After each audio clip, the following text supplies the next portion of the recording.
नमस्कार। परीक्षा के नज़दीक आते ही मन में एक डर सा बैठ जाता है।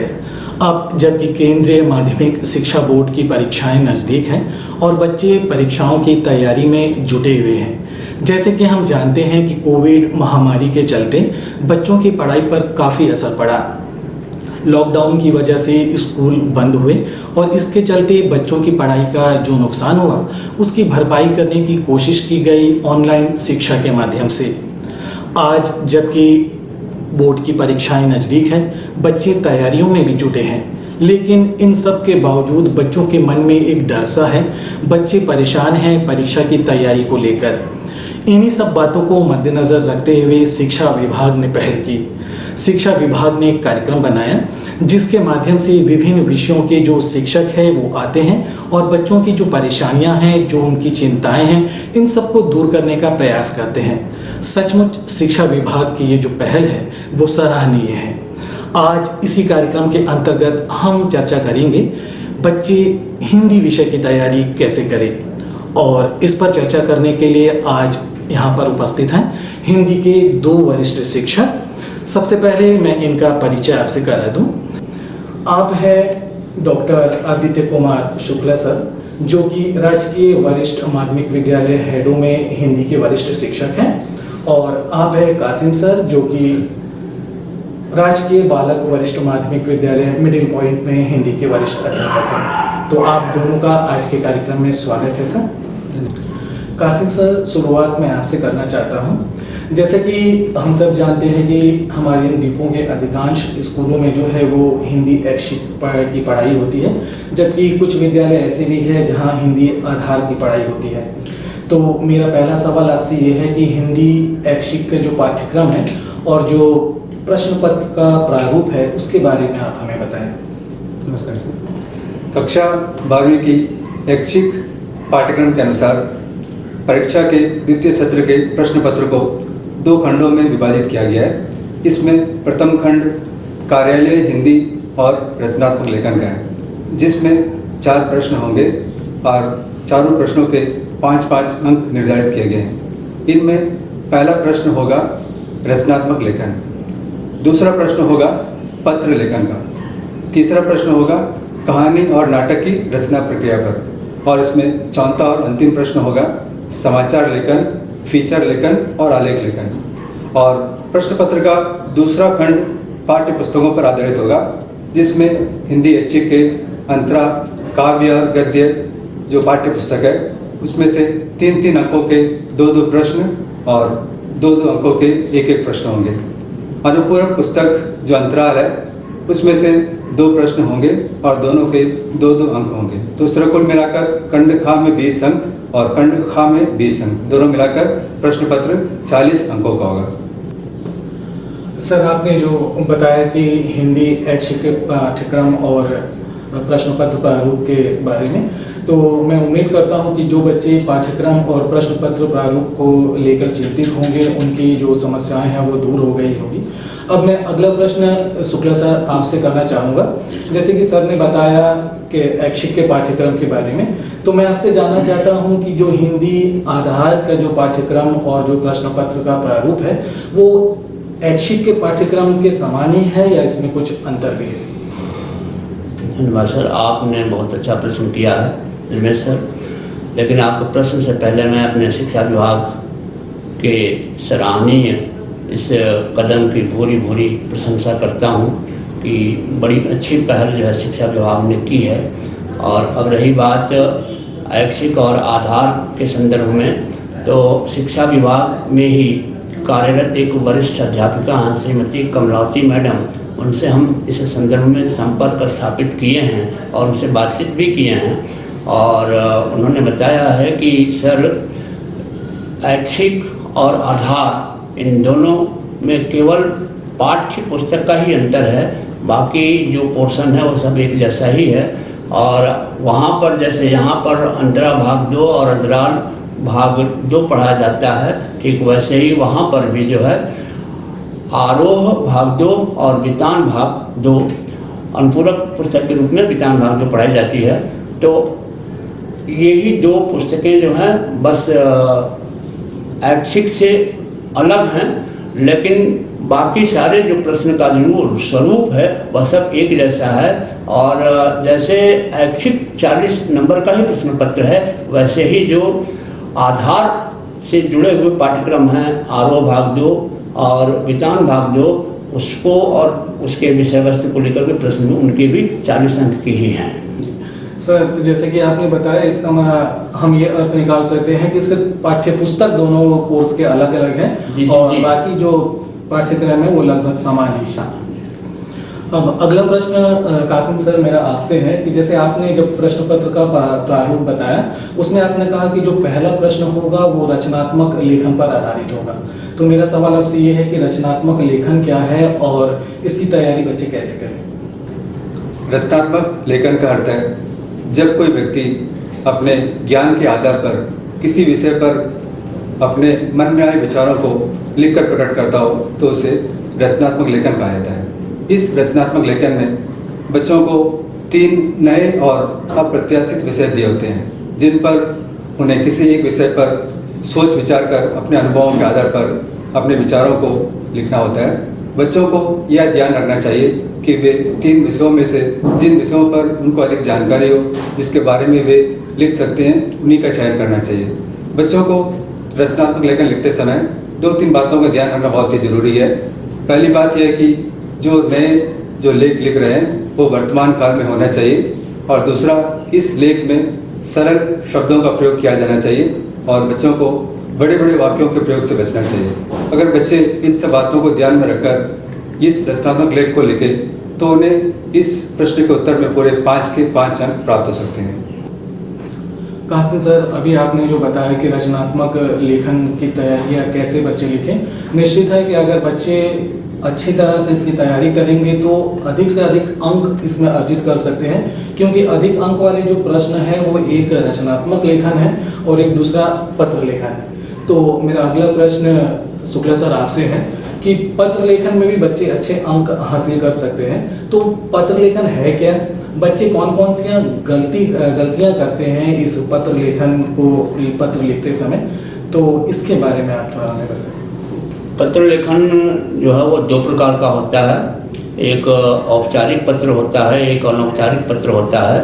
औपचारिक पत्र में जो है सरकारी, गैर सरकारी तथा अन्य विभागीय प्रशासनिक जो पत्र हैं वो लिखे जाते हैं, और ज़्यादातर हमारा जो उद्देश्य होता है वह यही होता है कि हम औपचारिक पत्रों को लिखते समय जो संबोधन है वह पृष्ठ पर बाईं ओर होना चाहिए, और जो आखिरी संबोधन है, आखिर का संबोधन है, वो पृष्ठ पर दाईं ओर होना चाहिए।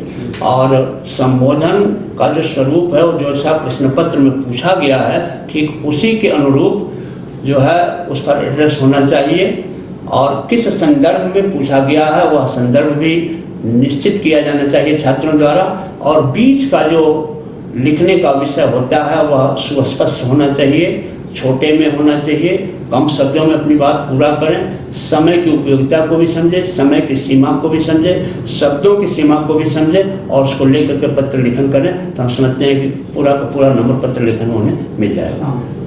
जी, अगला प्रश्न कासिम सर मेरा आपसे है कि आपने कहा कि कहानी और नाटक की रचना प्रक्रिया पर भी प्रश्न पूछे जाएंगे, तो कहानी और नाटक की जो रचना प्रक्रिया है इस पर किस तरह के प्रश्न आ सकते हैं और बच्चे इन प्रश्नों की तैयारी कैसे करें?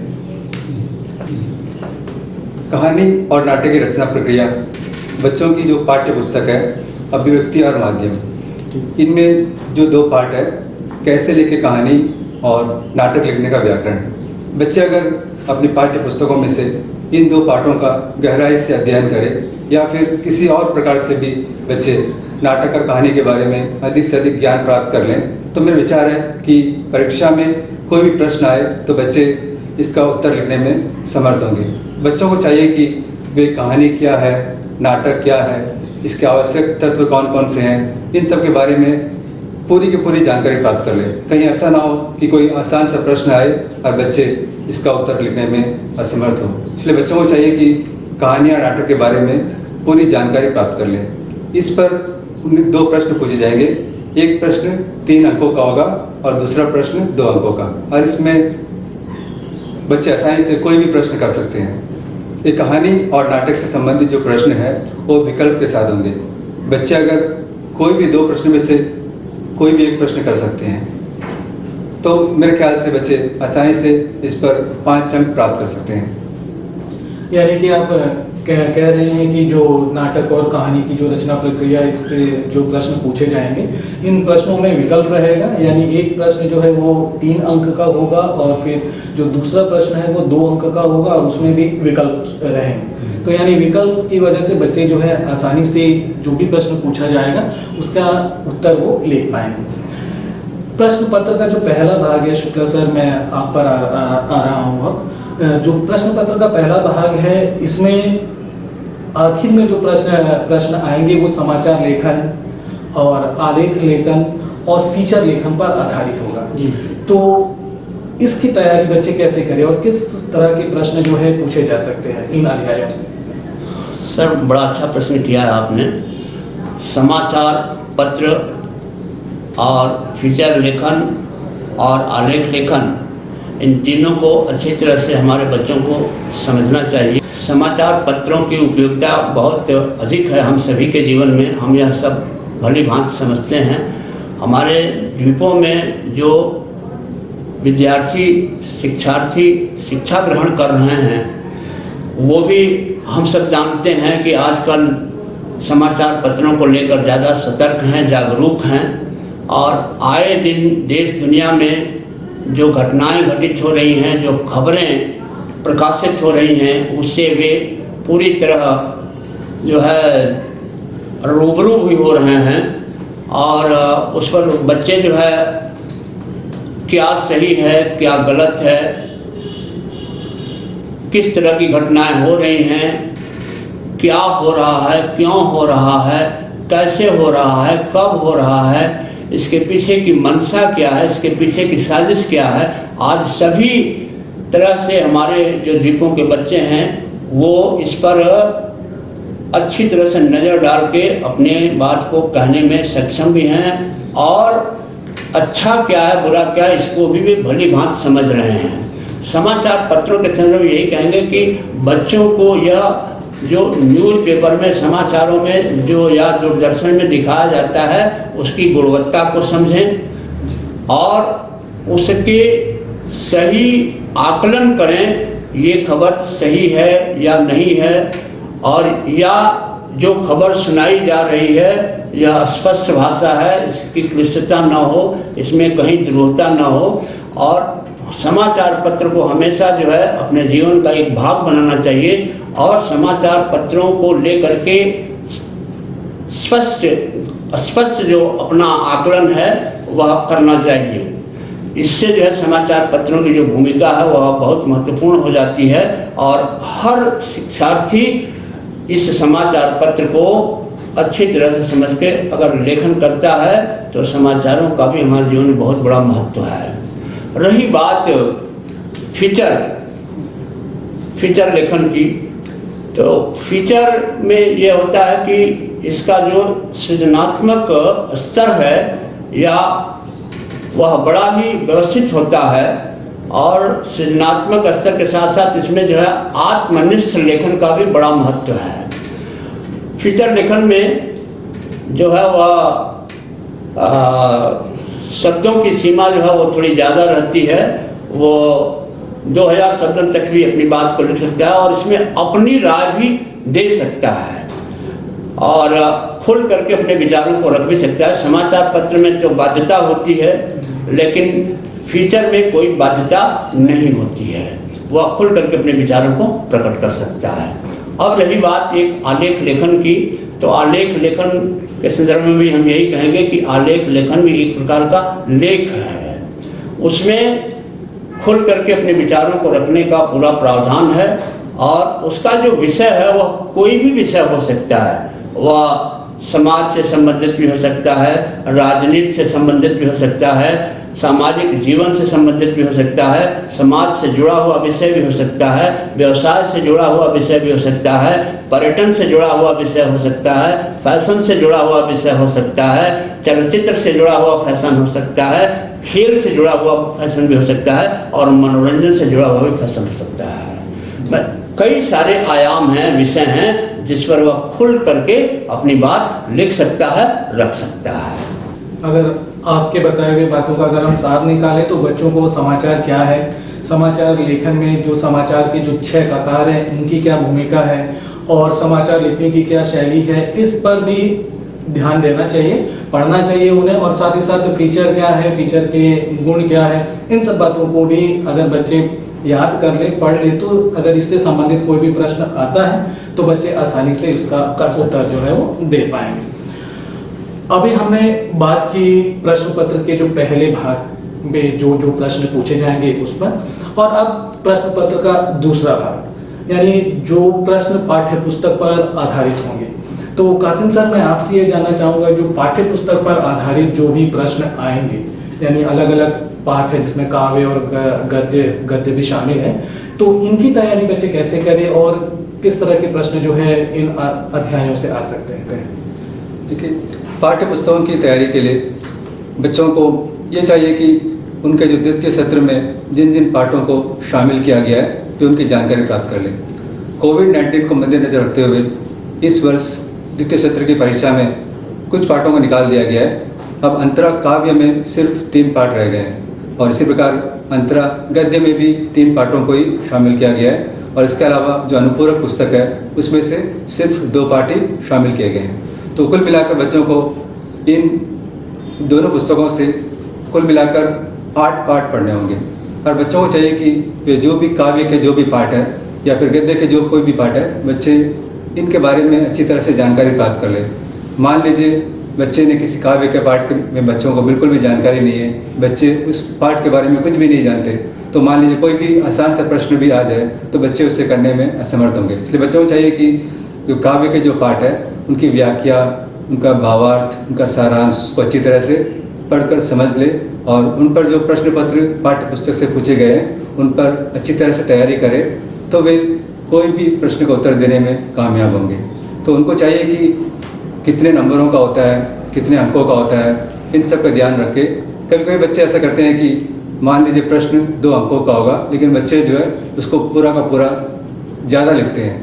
तो 2 अंकों का प्रश्न अगर 1 पेज या 1.5 पेज में लिखे तो बच्चों को सिर्फ अंक 2 ही मिलेंगे। तो इसलिए बच्चों को चाहिए कि प्रश्न का उत्तर लेते समय अंकों को भी ध्यान में रखें। इससे उनका समय की भी बर्बादी होगी ज़्यादा अगर वो लिखते हैं तो। और बच्चे ये भी गलती करते हैं कि मान लीजिए अथवा में कोई प्रश्न होगा तो बच्चे अथवा का मीनिंग नहीं समझते और दोनों प्रश्नों का उत्तर लिख लेते हैं, तो इससे नुकसान तो बच्चों का ही होगा ना, क्योंकि उनमें एक ही प्रश्न का उत्तर तो एग्जामिनर देखते हैं, तो इससे समय की बर्बादी बेकार में होती है। तो बच्चों को चाहिए कि पूरी गहराई से प्रश्न पत्र का अध्ययन करें और अंकों के आधार पर अपने प्रश्नों का उत्तर लिखें। शुक्ला सर, इस संदर्भ में आपकी क्या राय है?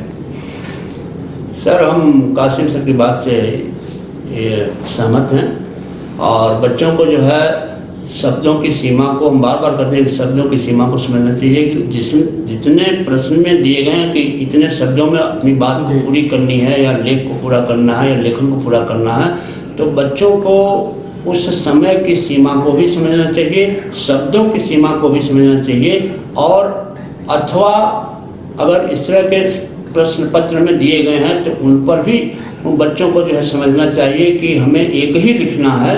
और रही बात प्रश्न लिखते समय बच्चों को प्रश्न लिखना है तो प्रश्न लिखने के साथ साथ उसका भाग कौन सा है वो भी उसमें निर्दिष्ट करना है, स्पष्ट करना है, ताकि वो त्रुटि न हो, गलती न हो और बेकार समय की बर्बादी न हो।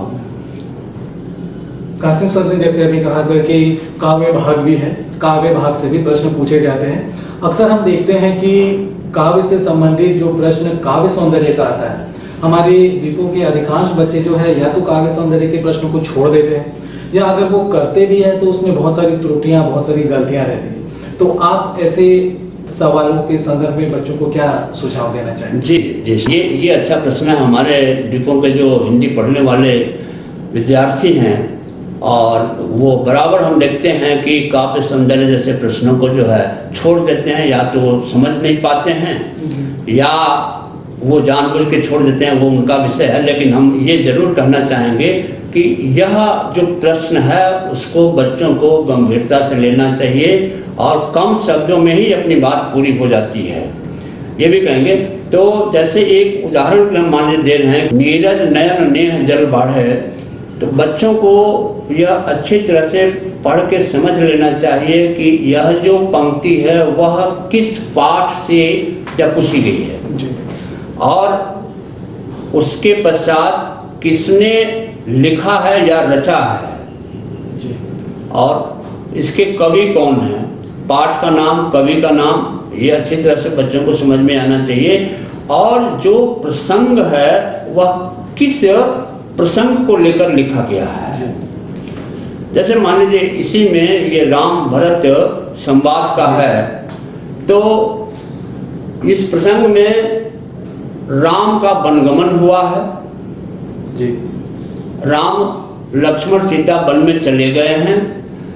जब भरत जी ननिहाल से अयोध्या आते हैं तो उन्हें यह संदेश प्राप्त होता है कि उनके जो आराध्य या बड़े भाई हैं राम, वो वन को चले गए हैं। तो वो बहुत विक्षिप्त होते हैं और वो अयोध्या वासियों के सामने, अपने गुरु के सामने, अपने मंत्री के सामने कहते हैं कि हम जाएंगे, अपने ज्येष्ठ भ्राता श्री राम जी को वापस अयोध्या लाएंगे।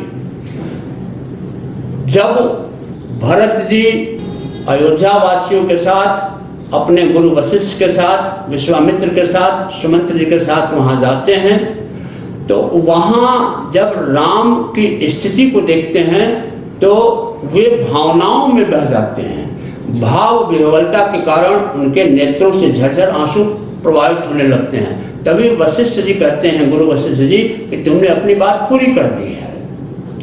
तो इस प्रसंग को समझना है कि भाव विह्वलता के कारण जो भरत के नेत्रों से अश्रुजल की धाराएं बह रही हैं, उससे उनकी मनोदशा का पता चलता है, उससे उनके मनोभाव का पता चलता है। तो ये बात हुआ कि मनोभाव कैसे प्रकट हुआ और किस ढंग से भरत ने प्रकट किया। ये बच्चों को समझना है कि इस प्रसंग में भरत की मनोदशा का चित्रण किया गया है, भाव विह्वलता का चित्रण किया।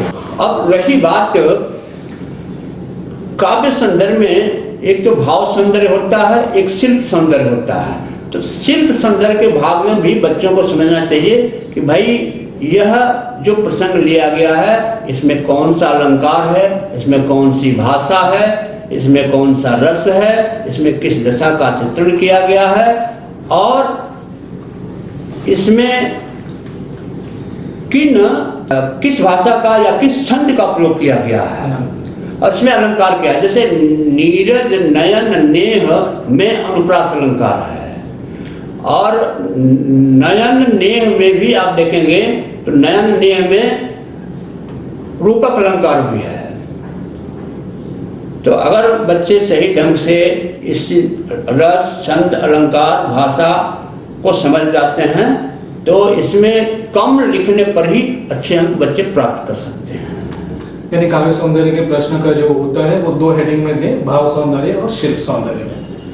तो अगला प्रश्न कासिम सर आपसे है कि जो पढ़ने का उपयुक्त समय कौन सा है, बच्चे किस समय पढ़े? देखिए, पढ़ाई करने का सबसे उपयुक्त समय सुबह का समय, क्योंकि सुबह उठकर बच्चे जब पढ़ते हैं तो उन्हें लंबे समय तक याद रहती है और वे अच्छी तरह से उसको याद कर पाते हैं और आसानी से याद भी कर पाते हैं। तो मैं चाहूँगा कि बच्चे सुबह उठकर पढ़े, लेकिन सब जैसे हाथों की उंगलियां एक समान नहीं होती, उसी तरह सबके विचार भी एक समान नहीं होते।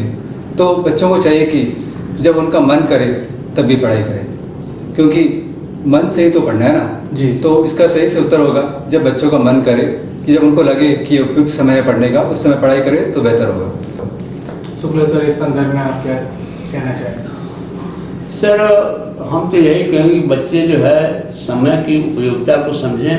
समय बड़ा मूल्यवान होता है और तब पढ़ें जब उन्हें ये लगे कि नहीं हमें थोड़ी थकान हो रही है, तो ऊर्जा चाहिए, तो वो थोड़ा विश्राम भी कर सकते हैं।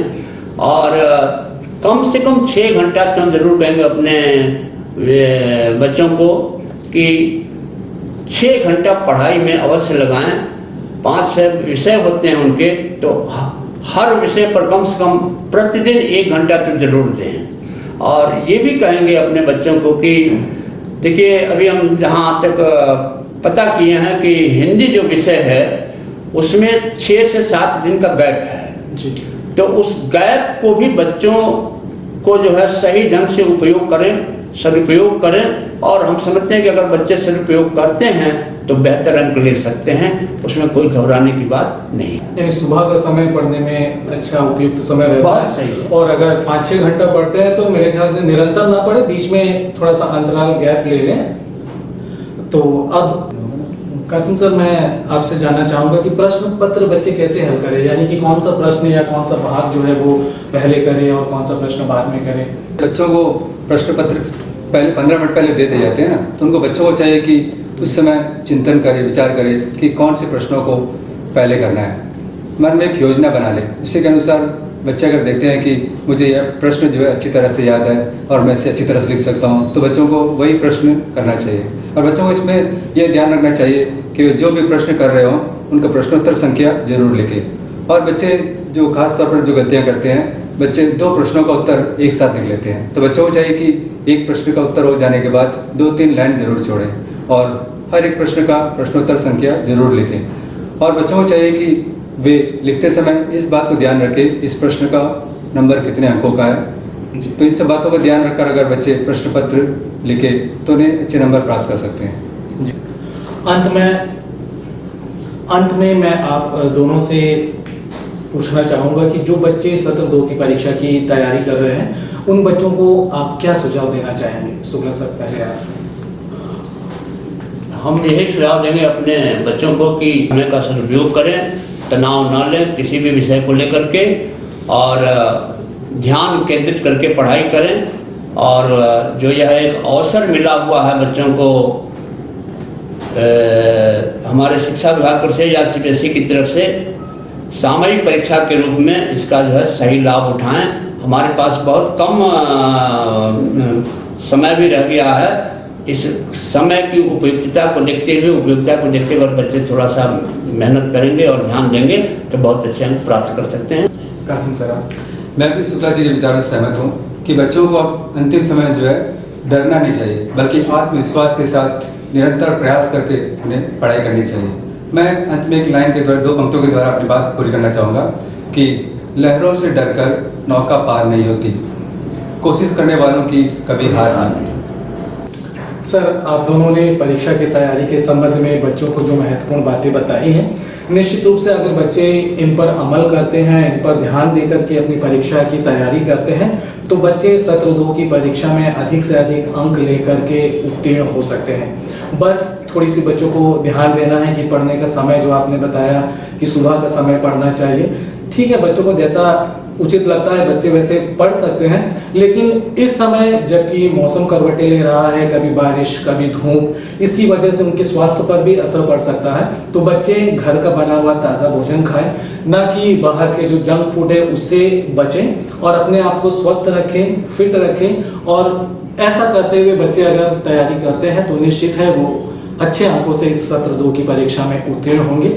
आज की इस चर्चा में आप दोनों शामिल हुए, इसके लिए आप दोनों का बहुत बहुत धन्यवाद। और बच्चों, आप सभी को सत्र 2 की आने वाली इस परीक्षा के लिए हम सब की तरफ से बहुत बहुत शुभकामनाएं। नमस्कार।